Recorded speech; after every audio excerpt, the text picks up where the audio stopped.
is the news on PBCJ. I'm Simone Absalom. Minister of Health and Wellness, Dr. Christopher Tufton, says his team has been in talks with the Finance Ministry regarding jobs for junior doctors. This follows a report that the doctors were being sent home after they reported to health centers and hospitals to assume duties. There were reports last week that doctors were being sent home after they reported to health centers and hospitals to assume their duties. The Jamaica Medical Doctors Association, JMDA, says those affected are senior house officers, doctors who are seeking to transition to medical officer grade 1 positions. Dr. Tufton addressed the issue during a digital press briefing on Thursday. I'm happy to report that having had those discussions over the past day or two, the Ministry of Finance has said that we can find a way, and we are working to find a way.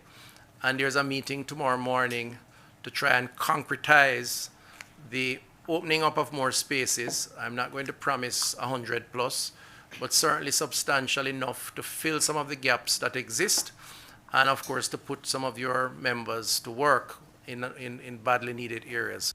JMDA President Dr. Elon Thompson says the minister's response to the concerns shows the government's interest in the issue. I'm quite encouraged by the statement. You know me though, I like to see results, and we look forward to the spaces that we can get. Hopefully it can be a substantial amount. The needs are there, and the persons are still in great need. I hope public can understand the situation that the doctors are in. We know that there are other persons out there who are unemployed and are in a similar position, but I say to the public that please understand that we are working in a system that can really use doctors to really have a more efficient system for you, the public. So, for whatever period of time that they are allowed to work, then of course they now have a responsibility to demonstrate to the public and to justify the government's response that has been given.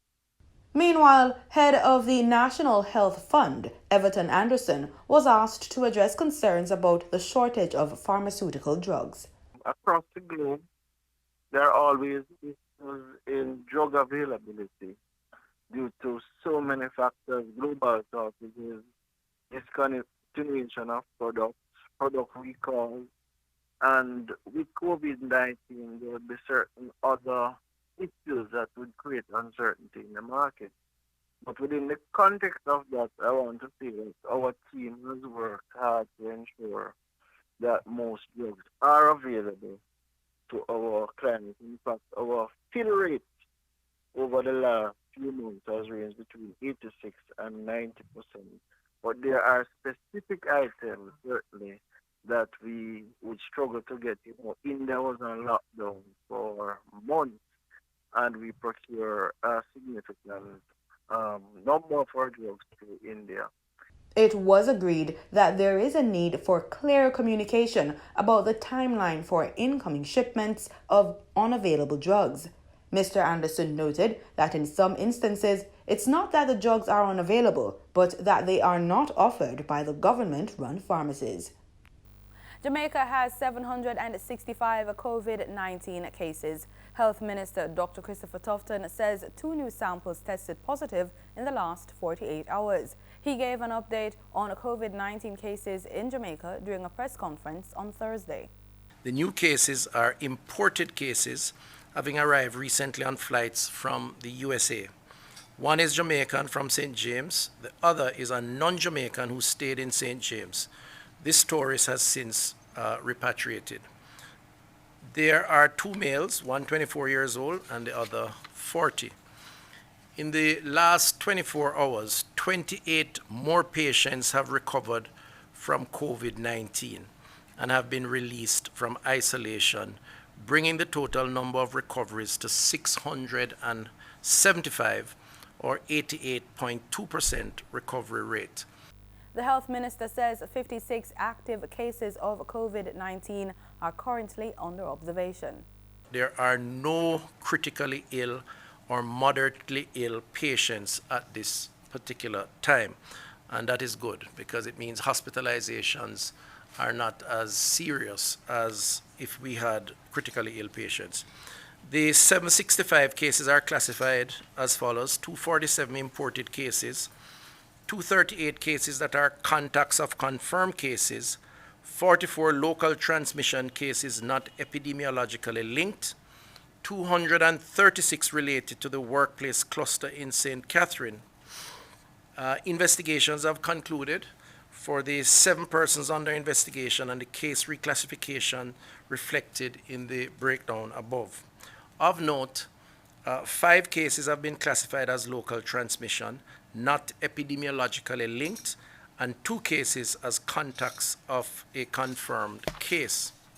3 persons of interest are in quarantine at government facilities, while 17,776 are in home quarantine.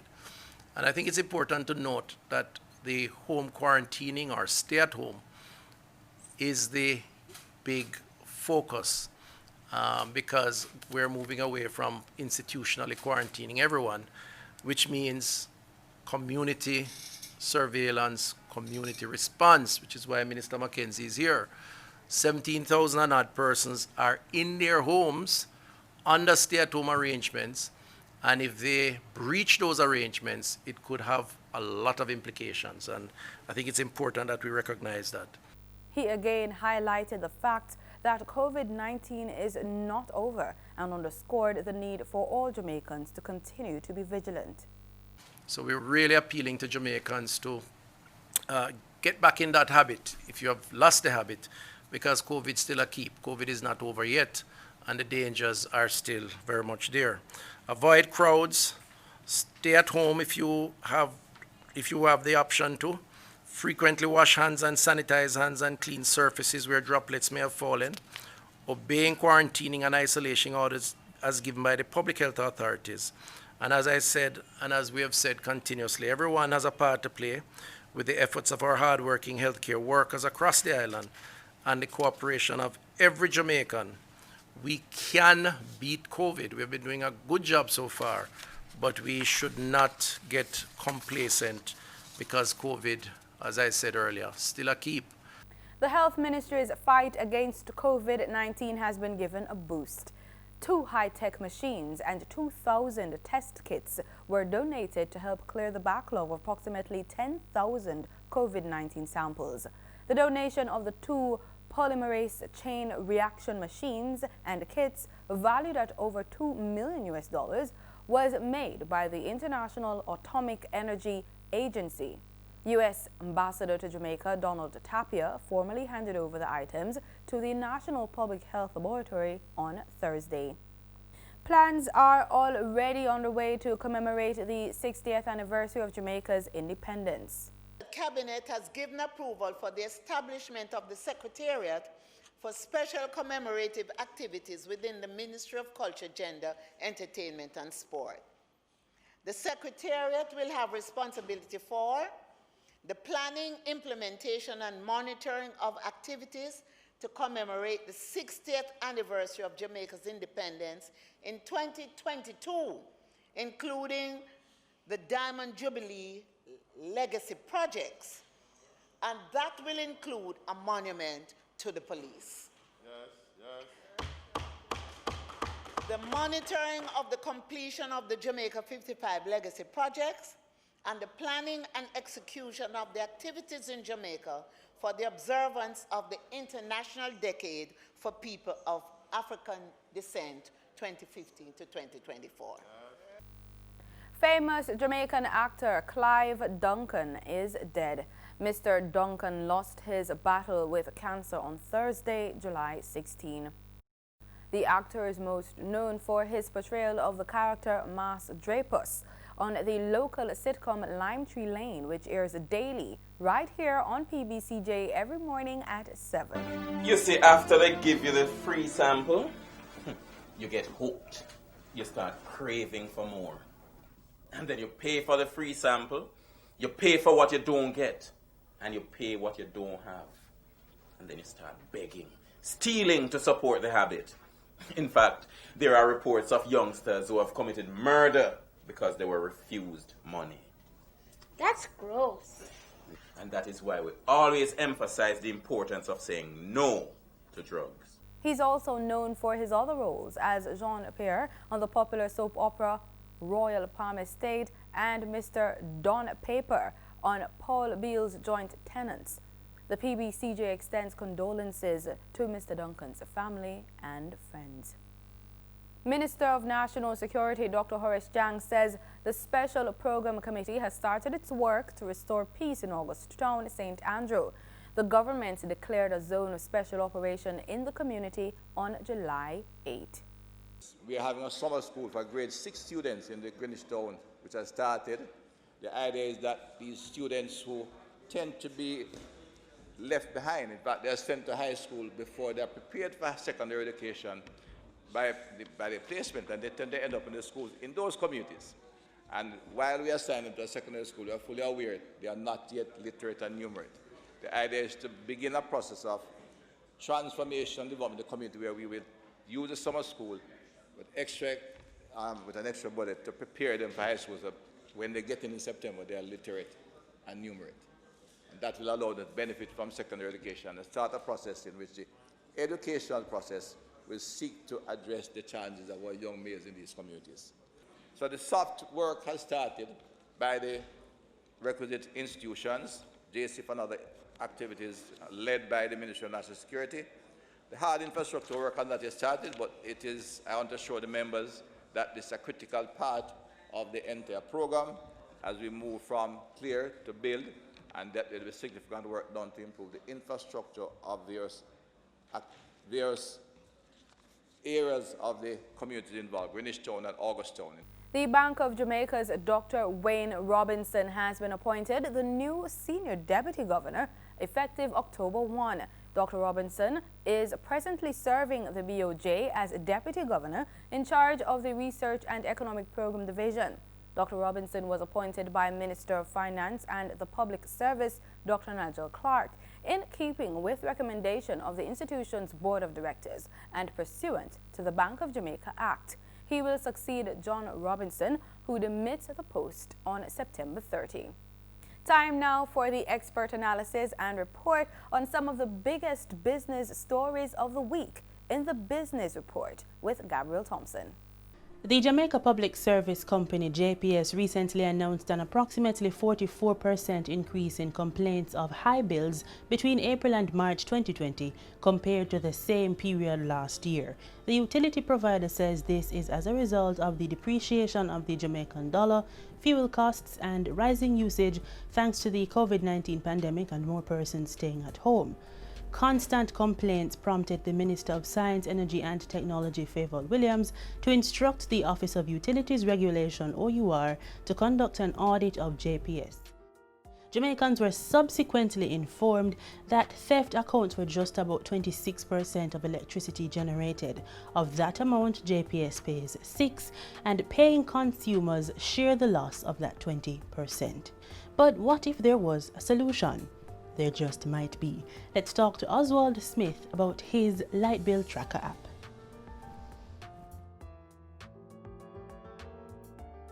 This is Oswald Smith, the programmer and software developer who created the light bill tracker app. Creating the application took him just a few weeks. His reason for doing so? Personal interest. With this heat, I'm always running my fan, my air conditioning, and as you might imagine, the light bills, they do have some amount of sticker shock on them. Now, the prime mover though was a conversation I had on Twitter with this guy, Randy Rowe. He does financial classes. Every Mickler, exactly, and the grower classes. So he put it out there, why doesn't someone just build an app, to help us estimate our light bills? And, I'm an app developer. I thought to myself, actually, why doesn't someone go out and do it? So, I was still busy doing other projects, but then about a few weeks later, got up early one morning and said, let's do this. And here's Light Bill Tracker. Oswald thinks the app adds some transparency to the Jamaican bill paying process. Well, it's very topical. Listen, light bills, from even since I was young, light bills are always something very, very contentious. You know, people say, oh, you know, I can't believe I was away for the entire month. I'm going on a foreign on vacation. How am I getting this light bill for 100,000? And it's been very topical now because we had just recently the Attorney General weighing in on Twitter saying that she got an unexpected light bill. So it was a circulating in the zeitgeist that, hey, something is going on with our light bills, people want to know, and here was my opportunity to add a bit of transparency, if you will, to the entire situation. So what exactly does the application do though? Well, it's exactly what it says on the tin, light bill tracker. You can use it to estimate what your light bill is at any point within your billing period. But how do I get it to work? Once you have the app installed, and it's available for both iOS and Android platforms, all you'll need are two pieces of information. The first one is your previous light bill. And so on that light bill, there's a current reading. You'll enter that into the app. The second thing you need is what your current usage is, and you can get that by reading your smart meter. You put those in, then that gives you your usage. And from the usage, we can calculate what your light bill is at the point of that last reading. Now that we know how it works, does it do so well enough? Oswald says yes. In my testing, it's been 99.6% accurate. And because remember, there really is only one input to what determines your light bill, and that's your usage. So once we have good numbers for your usage, we can estimate it for you. There is some variance because from month to month, the foreign exchange rate, that will change, and that's an input as well. But in practice, I found it off by about maybe $100 from my past 2 billing periods. And the JPS's thoughts on the app? So I've reached out to the OUR about it. I suppose it's still doing their internal stuff. I know that JPS is aware of it. I can't say much more beyond that. Calls to the utility provider for comment went unanswered. The Light Bill Tracker app is currently being reviewed by Google and Apple, so you won't be able to find it by typing the name in your app store just yet. Oswald is already thinking of the future, however, and additions to be made to the Light Bill Tracker app. So as it stands right now, the app shows you the estimate as of today. And if if tomorrow morning you put in your updated meter reading, it's another estimate. And so it's not storing the history of your estimates over the month. So we're going to be doing two things. One, allowing you to track your estimates over the billing period so that you can go throughout the days when you took a meter reading and say, well, okay, last week Saturday it was my bill was so and so. The Sunday it was this, Monday it was that. Also, another thing we want to do is projecting, because remember we said that the estimate shows you what it's estimated at the point of the meter reading. However, what we can do, knowing what your last bill was and your estimate is as of now, we can kind of get a sort of daily average of your usage, and using that we can project out toward the end of your billing cycle. Oswald Smith is no stranger to app development or even fanfare as a result of his creations. In 2015, he wrote a program that allows commuters to access the Jamaica Urban Transit Company's bus schedules and routes on smartphones, laptops, and computers using Google Transit. Here's Oswald's advice to persons interested in programming and software development. Start now. Listen, you're here in my home. It's not a fancy thing. You can stay at home, you can learn to code. It has never been easier. I started learning to program in 1999 it was. My father went overseas, he came back, brought back a laptop, and I watched movies. I wanted to be a hacker. How can I hack the FBI and the CIA? And I literally typed in, and this was before Google at the time, because it's 99. It was probably Alta Vista or some site, how to be a hacker. And they said you have to learn programming. Okay, I guess I'm going to learn programming. And so I learned programming since I was in grade 9 at St. Mary High. And this is what, a couple of decades later, almost 2 decades later, here I am. So you can start now. There are also local entities that can assist. I know there are quite a few. There are some, I think, a few tech boot camps. There's some people, especially for the young ladies as well. There's like a few local groups around for girls who code and that sort of thing. So there has never been an easier time to start. All you need is a laptop and an internet connection. Oswald's favorite part of this all? Interacting with the users. What's good about app development, especially apps like this that are in the public eye, you get a lot of feedback from users, and there's no greater reward than people sending you the screenshots. Hey, I use the app and I got this. One gentleman he told me that after 2 days he realized that his light bill was going to be $11,000 and he doesn't know what he's going to do right now. So it's a whole thing. So you do get a lot of feedback from users, and it's very rewarding.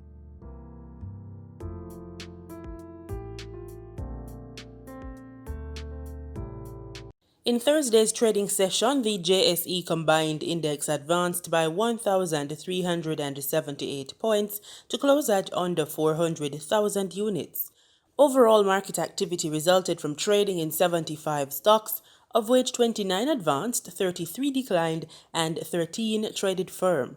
The junior market index advanced by 22 points to close at under 3,000 units. Stocks advanced for Caribbean Assurance Brokers Limited, Caribbean Cement Company, and Caribbean Cream Limited. Stocks declined for 138 Student Living Jamaica, 1834 Investments Limited, and AMG Packaging and Paper Company.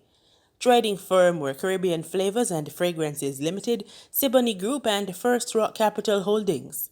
Wigton Wind Farm Limited ordinary shares was the volume leader with 8.5 million units, followed by Trans Jamaican Highway Limited with 2.4 million units, and Indies Pharma Jamaica Limited ordinary shares with 2.3 million units.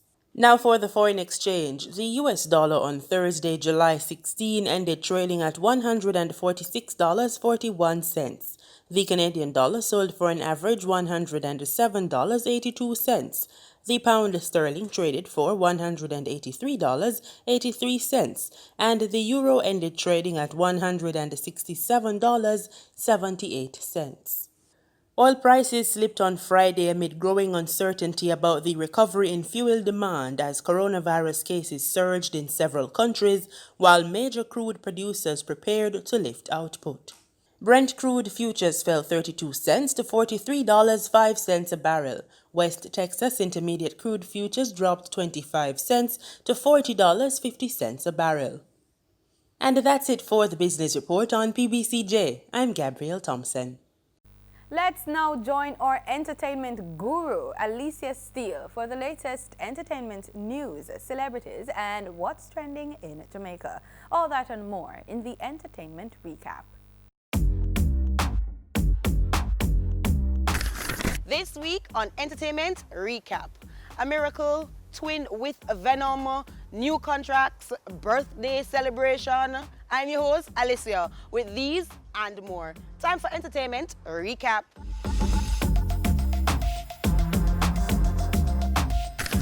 Guess what? Danique is back and Chenille Muir is up and out with a buzz. Some of them are really Amabella. Singer Danique and dancehall artist Chenille Muir is now signed to Good Productions, owned and operated by Evan Zoom Powell. PR specialist Shasha Bling says both artists add value to the label. Dancehall artist Intense is alive and well after miraculously walking away from a car accident on July 14th in the vicinity of Halfway Tree. Photos of the accident shows the right side of Intense's white Mercedes-Benz CLA 250 badly damaged. He was reportedly turning onto the main road when the incident occurred. The accident didn't stop disc jock Footer Hype, Footer Hype, from taking a job at Intense.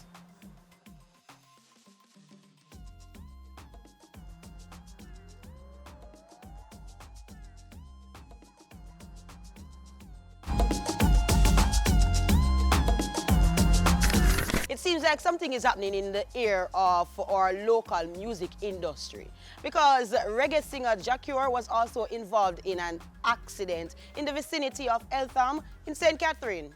His yellow Mercedes-Benz had major damages. Jacure was unharmed. This is the second accident. He was also involved in an accident 3 years ago. The DJ crashed his 2017 Mercedes-Benz C63S in rural Jamaica. The high-end vehicle was damaged beyond repair.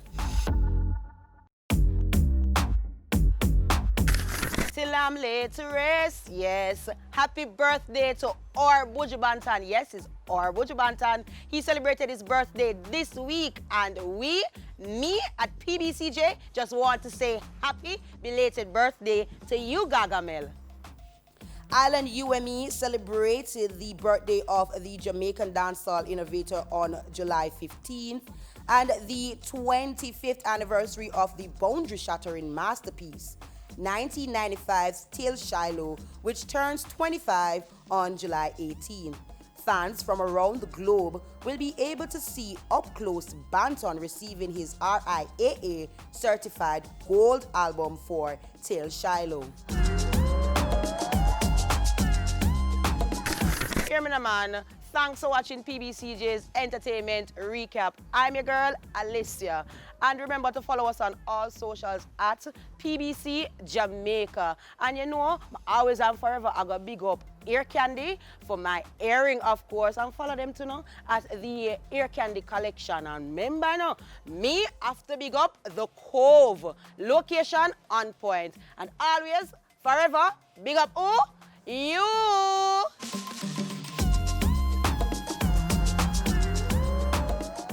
The top 10 songs of this year's Jamaica Gospel Song Competition have been released. The songs can be found on PBCJ's social media platform and on the Jamaica Cultural Development Commission's website, the JCDC's Facebook and Instagram pages. Here now are some snippets of this year's finalists.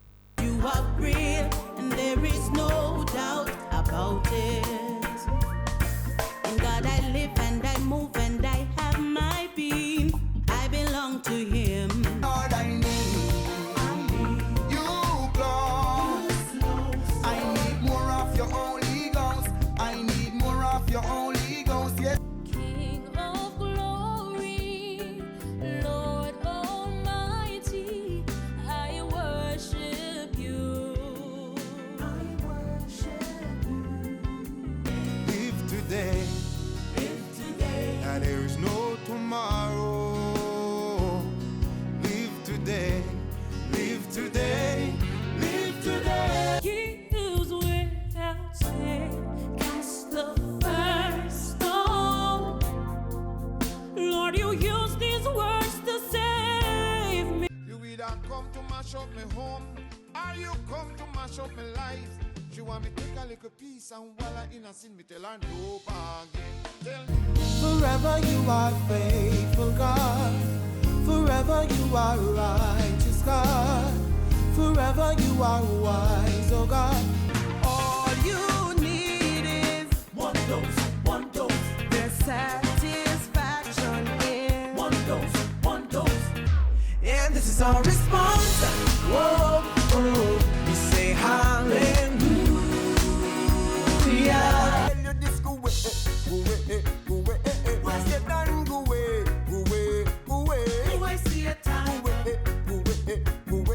Minister of Culture, Gender, Entertainment and Sport, Olivia Grange, is encouraging the public to listen to the songs and get ready to vote. In regional news, creditors will soon have their say on whether cash-strapped regional carrier Liat should be liquidated. A meeting with the company's creditors is scheduled to take place at Liat's headquarters in Antigua to discuss the liquidation, which was announced almost 3 weeks ago. We hear more from this Barbados Today report. In a letter dated July 16 and signed by Liat's company secretary, creditors were informed that the meeting was being held to consider the winding up of the company. However, it is not known if that meeting will still be held following news that Liat's chairman, former Prime Minister Owen Arthur, had been hospitalized. Meanwhile, one of the airlines vying to fill the possible void left by Liat is prepared to offer jobs to employees of the cash-strapped carrier.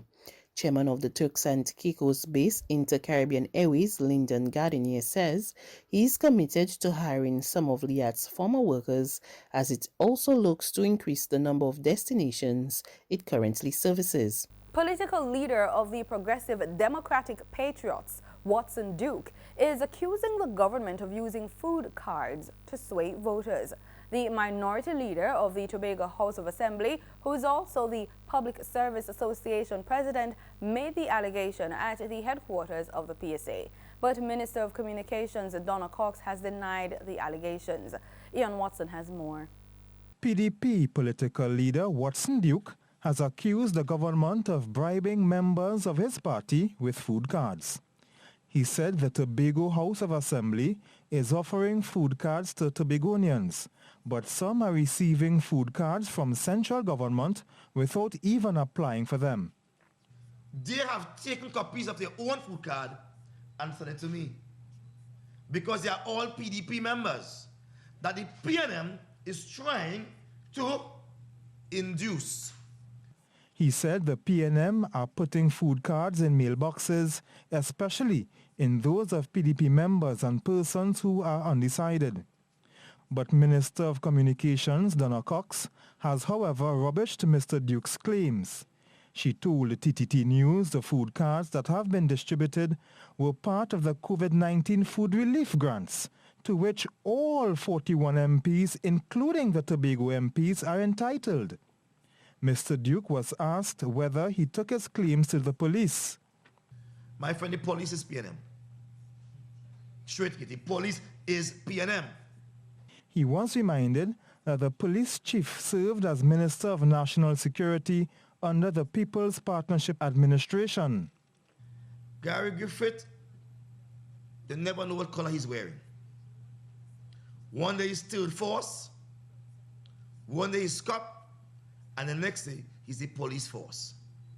TTT News spoke with Police Commissioner Gary Griffith on the claims. He said Mr. Duke is someone aspiring to be Prime Minister, but has joined a list of politicians who are trying to remain relevant by riding the commissioner's popularity to get airtime. Duke, there's something called the media and newspapers and television. He should try to listen and look at those things, and he would have understood that when a previous government minister in the present government was arrested, I don't know if that meant that we were supporting the PNM, or when it is the present opposition leader was cleared on two major investigations, that being Emailgate and also the allegations of a plant-like substance in a residence. It's very strange that the police service will be aligned to the PNM and be making those decisions. Mr. Griffith reiterated that TTPS will investigate any allegations of wrongdoing. Ian Wayson, TTT News. In sports, 100 meters world champion Shelly-Ann Fraser-Pryce is looking forward to advocating for change in track and field as a founding member of the newly created Athletics Association. The Independent All Athletes Union was officially launched this week. It outlined a list of objectives, which include ensuring athletes' rights and seeking an athlete-first approach to athletics. The creation of the union was in response to changes to the 2020 Diamonds League format announced last year by World Athletics, which saw the removal of specific disciplines from the Diamonds League final, such as the 200 meters, 3,000 meters steeplechase, discus throw, and triple jump. The association announced its intention to lobby for the events to be restored. And that's the news on PBCJ. I'm Simone Absalom. Pleasant viewing.